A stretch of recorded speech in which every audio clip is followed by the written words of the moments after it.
আসসালামু আলাইকুম dear students, তোমরা কেমন আছো? আশা করি আল্লাহ পাকের অশেষ মেহেরবানিতে ভালো আছো। আমিও ভালো আছি। তো আজকেও আমি তোমাদের সামনে উপস্থিত হলাম অনলাইন ভিডিও ক্লাস নিয়ে।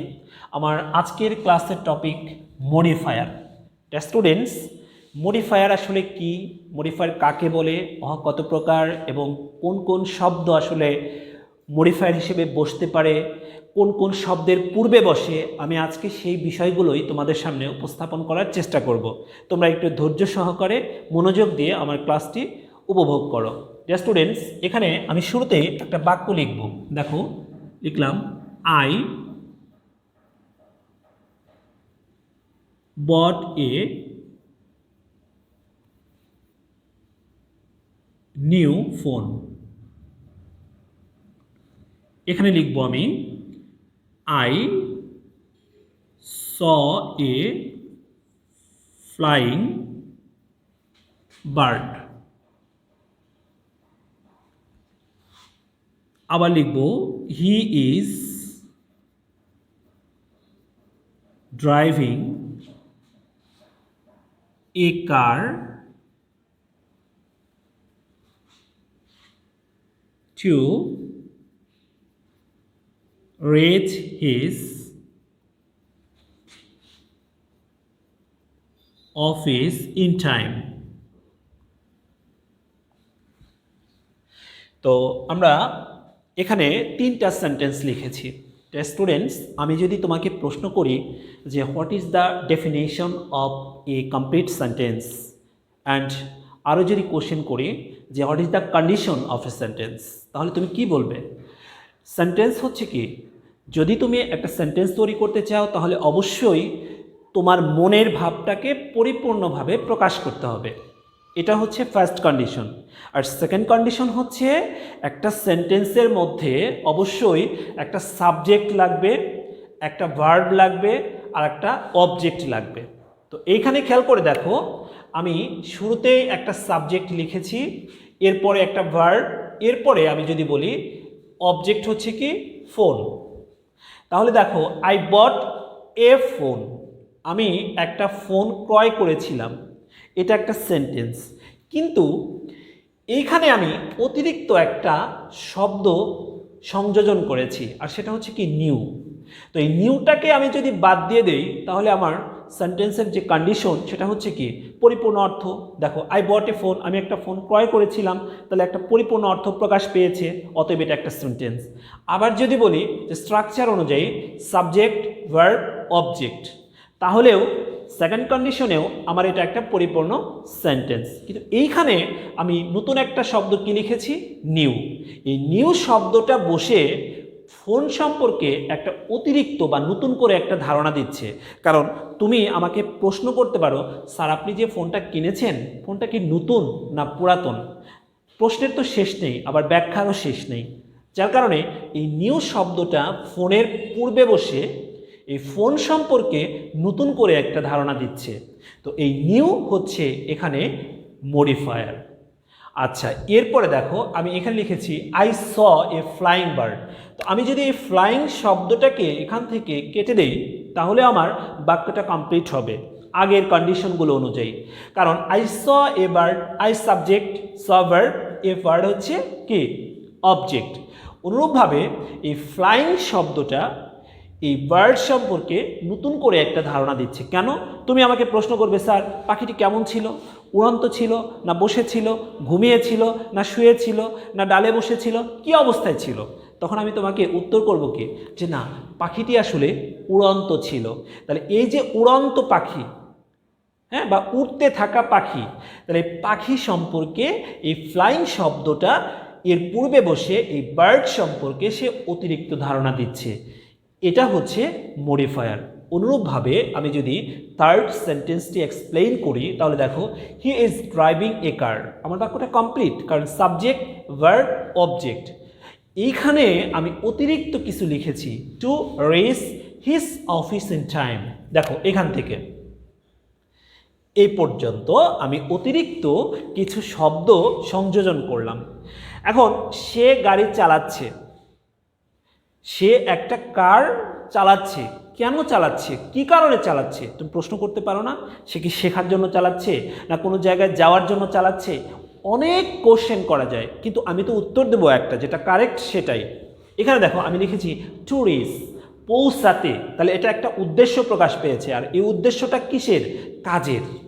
কারণ মানুষের জীবনে প্রত্যেকটা কাজের পেছনে একটা উদ্দেশ্য থাকে, তাই আমি এখানে তার এই কাজের উদ্দেশ্যকে প্রকাশ করার জন্য এখানে টু রিচ লিখে দিলাম এবং বাকি অংশটাকেও কমপ্লিট করে দিলাম, হিজ অফিস ইন টাইম। তাহলে কাজ সম্পর্কে বা কাজের উদ্দেশ্য সম্পর্কে এখানে অতিরিক্ত ধারণা কে দিল? ট্যুরিস্ট। আর এই শব্দের মডিফায়ার হচ্ছে কি? Tourist his office in time.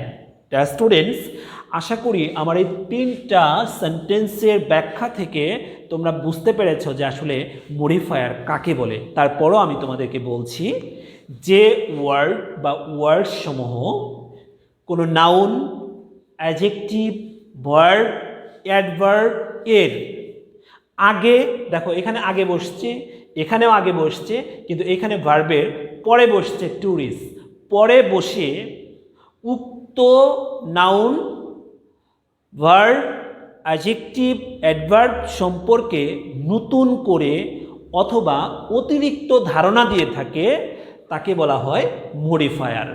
Students, আমি আবারও বলি, এক কথায় মডিফায়ার হচ্ছে নতুন করে বা অতিরিক্ত তথ্যদানকারী কোনো শব্দ।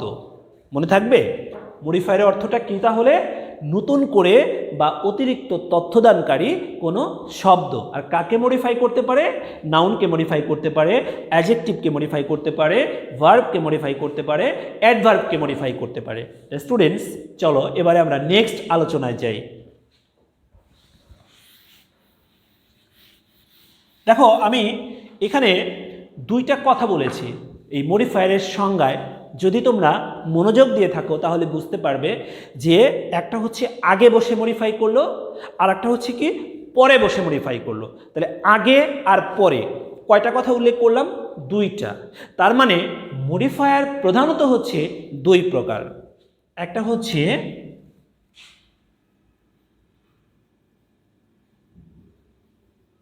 Pre modifier. কি বললাম? Pre modifier. প্রি শব্দের অর্থ কি তোমরা অবশ্যই জানো, পূর্বে। তাহলে আমরা বলতে পারি যে পূর্বে বসে কি করে? নতুন করে ধারণা দেয় বা তথ্য দেয়। হ্যাঁ, আর 2 নম্বরে কি লিখব? পোস্ট মডিফায়ার, যা পরে বসে নতুন করে তথ্য দেয়। স্টুডেন্টস, আমি কিন্তু আগেই তোমাদেরকে বলেছিলাম যে আসলে মডিফায়ারগুলো কোন কোন শব্দকে মডিফাই করতে পারে। তারপরও আমি বিস্তারিত ব্যাখ্যা এই আলোচনাগুলোর মধ্যে করব, তোমরা একটু মনোযোগ দাও। শুরুতে কি লিখেছি?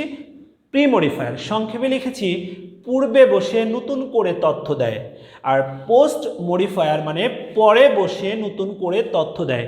আমি শুরুতে যে 3টা সেন্টেন্স তোমাদের সামনে লিখেছিলাম, সেই সেন্টেন্সগুলো যদি তোমরা একটু ভালো করে দেখো তাহলে বুঝতে পারবে যে আসলে প্রি মডিফায়ার পূর্বে বসে যে কিভাবে তারা মডিফাই করে সেটা ওখানে তোমরা বুঝতে পারবে, আর পরে বসে কিভাবে মডিফাই করে সেটাও বুঝতে পারবে। তারপর আমি দেখাবো। চলো আজকে আমরা মূলত আলোচনা করব প্রি মডিফায়ার নিয়ে।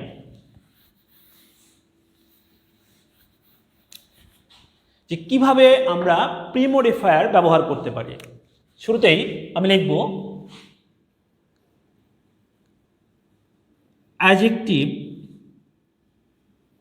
As pre modifier.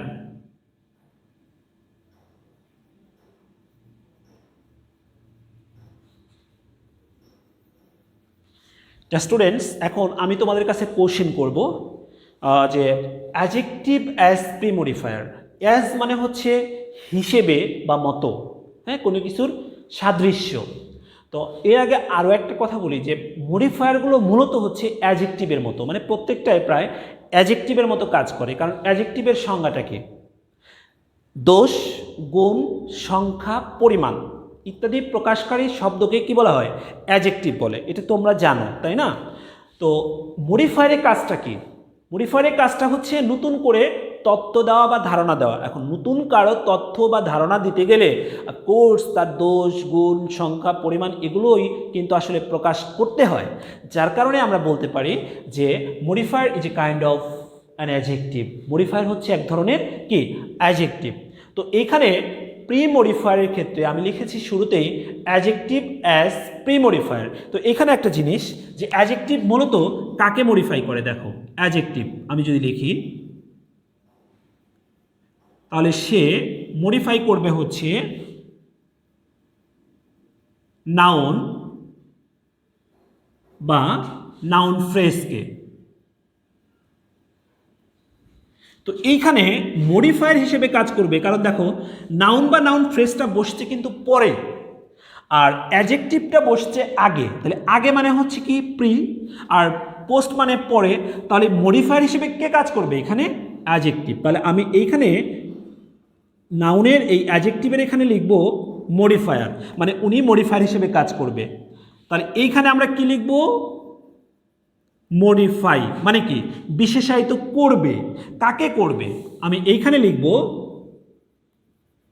মডিফাইং ওয়ার্ডস।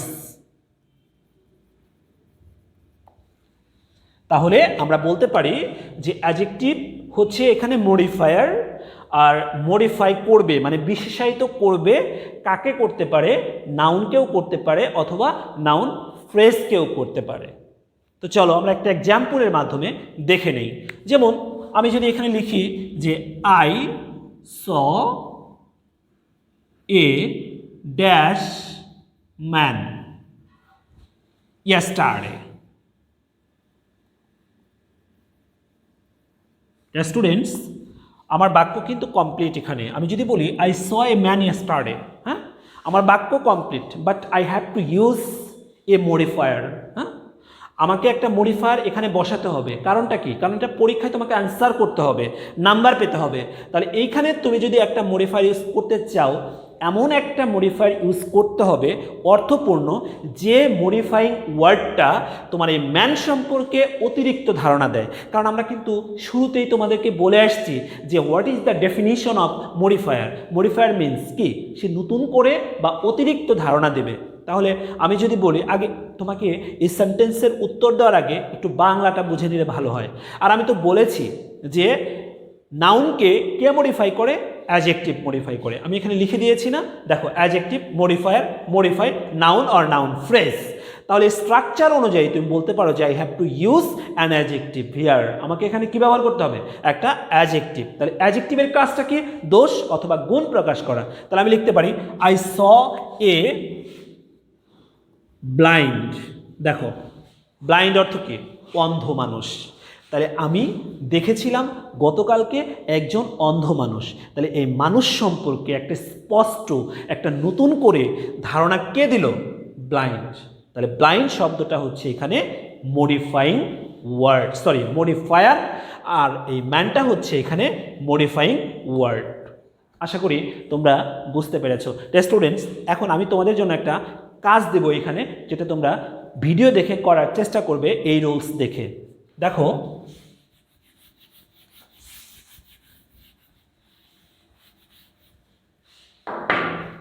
আমি যদি এভাবে লিখি, a dash lady wants to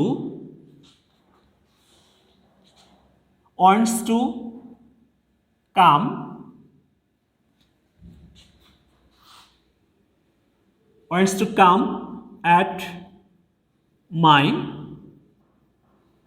college। Okay, এ পর্যন্তই। A dash lady wants to come at my college. তো এই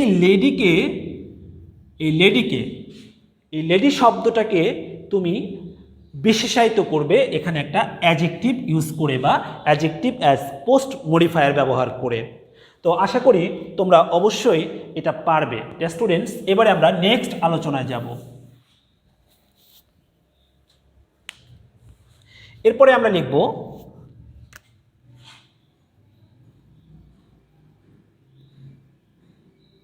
participle as pre-modifier.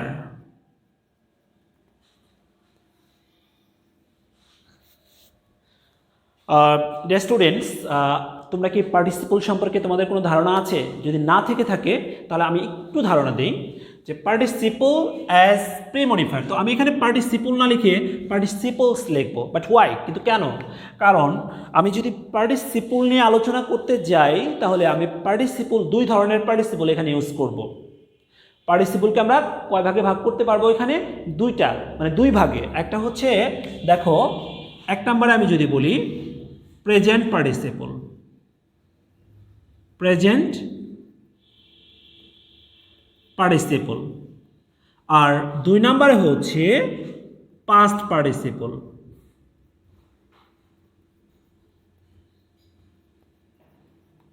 এক নম্বরে কি লিখলাম? প্রেজেন্ট পার্টিসিপল, আর এক নম্বরে হচ্ছে পাস্ট পার্টিসিপল।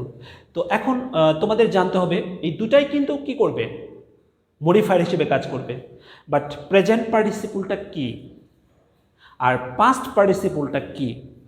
আচ্ছা, আমি এখানে সমান সমান দিয়ে, তোমরা গণিত করো যারা 19-এও গণিত করে আসছো, তাই প্রেজেন্ট পার্টিসিপল সমান আমি এর স্ট্রাকচারটা দেখাবো।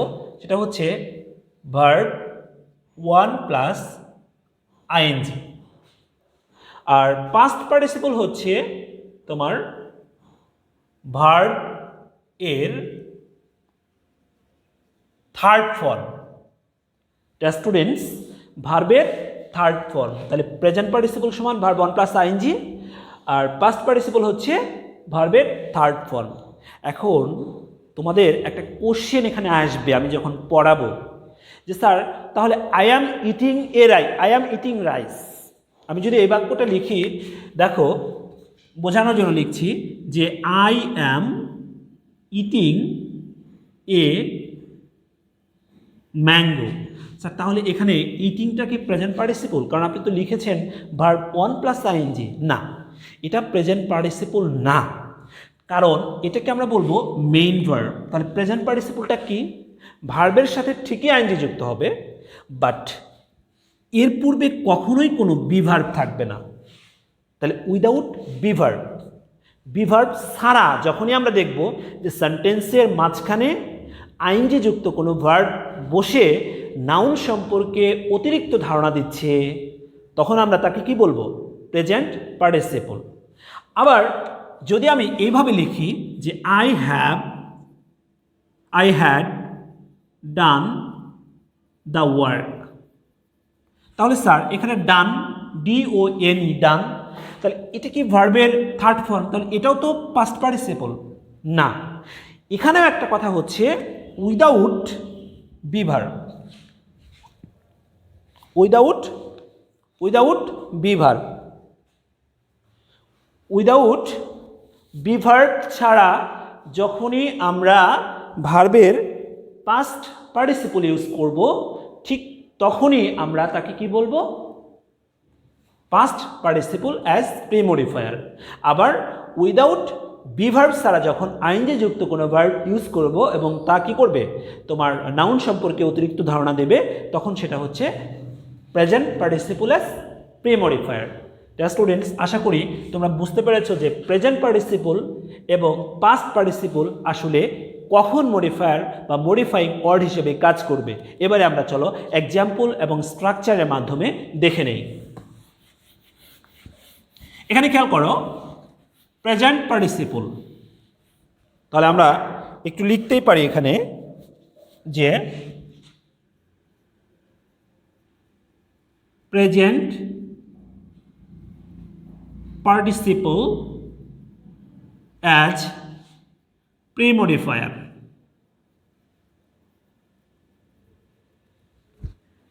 তো প্রেজেন্ট পার্টিসিপল অ্যাজ প্রিমডিফায়ার যদি বলি, তাহলে আমরা বলতে পারি যে ভার্ব 1 প্লাস আইএনজি, এটা হচ্ছে মডিফায়ার, আর এখানে আমি লিখব মডিফাই। তোমরা আগেই দেখেছো কিভাবে মডিফায়ার মানে কি? যে মডিফাই করবে, আর মডিফাই মানে কাজ করবে সে। কাকে মডিফাই করবে? নাউন অথবা নাউন ফ্রেজ, নাউন অথবা নাউন ফ্রেজ সম্পর্কে সে নতুন করে ধারণা দেবে। তো এখানে আমি লিখতে পারি modifying word.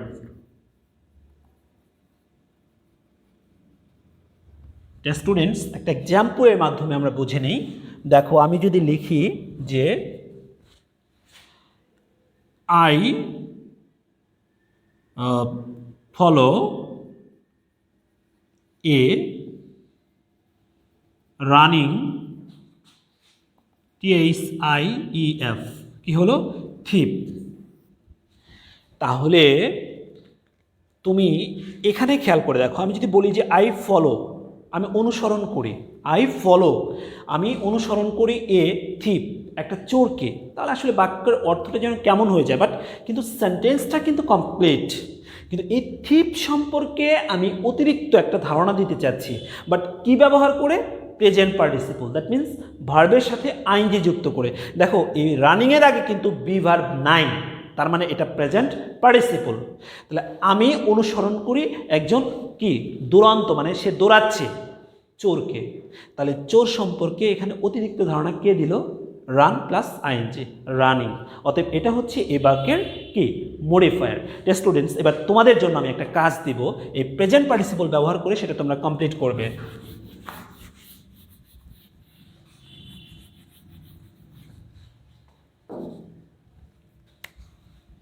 A dash girl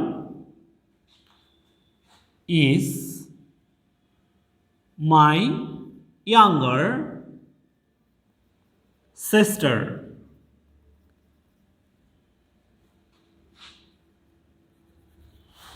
On the stage. Dear students, এখানে যদি না দেখা যায় আমি এখান থেকে লিখলাম a dash girl is my younger sister on the stage. তো এইখানে তুমি একটা প্রেজেন্ট পার্টিসিপল ব্যবহার করে এই গার্ল সম্পর্কে অতিরিক্ত ধারণা দিবে। এটা কমপ্লিট করে অবশ্যই আমাকে জানানোর চেষ্টা করবে। ডিয়ার স্টুডেন্টস, এরপরে আমরা নেক্সট আলোচনায় যাই। দেখো, আমি আরও একটা মডিফায়ার লিখেছিলাম, সেটা হচ্ছে past participle as past participle as pre-modifier। তো এখানে আমি বলতে পারি যে ভার্ব 3 বা ভার্বের থার্ড ফর্ম, তো এটা কি মডিফায়ার। সে কি করবে? মডিফাই করবে। কাকে মডিফাই করবে? নাউন অবলিক নাউন ফ্রেজকে। হ্যাঁ, নাউন অথবা নাউন ফ্রেজকে মডিফাই করবে। তো এখানে এটা হচ্ছে মডিফাইং ওয়ার্ডস।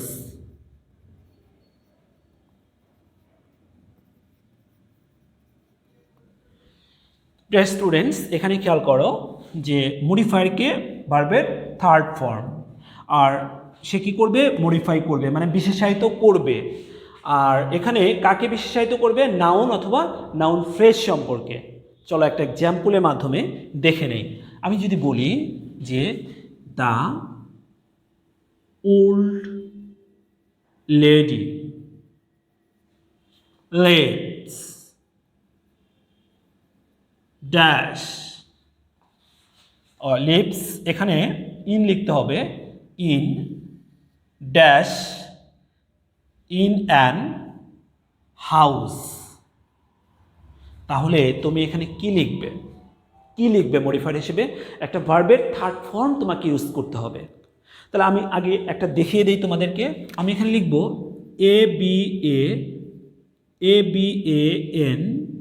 ABANDONED, কি হলো? অ্যাবান্ডন্ড। তাহলে the old lady lives in house.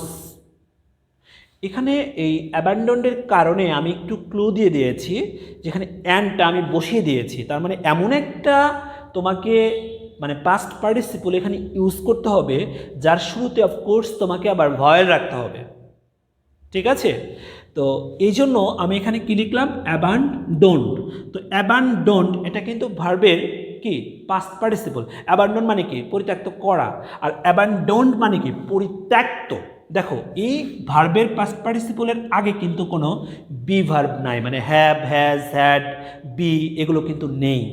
তাহলে আমি বলতেই পারি যে অ্যাবান্ডন হচ্ছে এখানে ভার্বের থার্ড ফর্ম হলেও সেটা কি পাস্ট পার্টিসিপল হিসেবে মডিফায়ারে কাজ করেছে। তাহলে টোটাল বাক্যের অর্থটা কি দাঁড়ায়, the old lady lives in, বাস করে, অ্যান অ্যাবান্ডন একটা পরিত্যক্ত হাউস বাড়িতে। তাহলে কেমন বাড়িতে বাস করে, পরিত্যক্ত বাড়িতে বাস করে। তাহলে বাড়ি সম্পর্কে এখানে অ্যাবান্ডন শব্দটা নতুন করে বা অতিরিক্ত ধারণা দিল। আমি বলতেই পারি যে অ্যাবান্ডন হচ্ছে এ বাক্যের কি অফকোর্স মডিফায়ার বা মডিফাইং ওয়ার্ড। স্টুডেন্টস এবার তোমাদের জন্য একটা কাজ,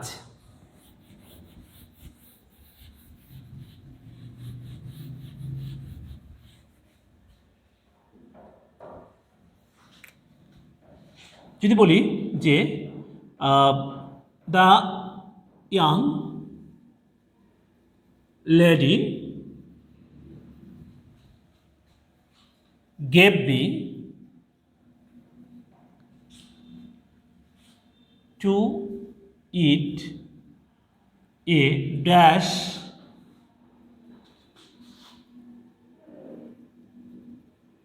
ম্যাঙ্গো। এইখানে তুমি কি করবে, একটা পাস্ট পার্টিসিপল ইউজ করবে।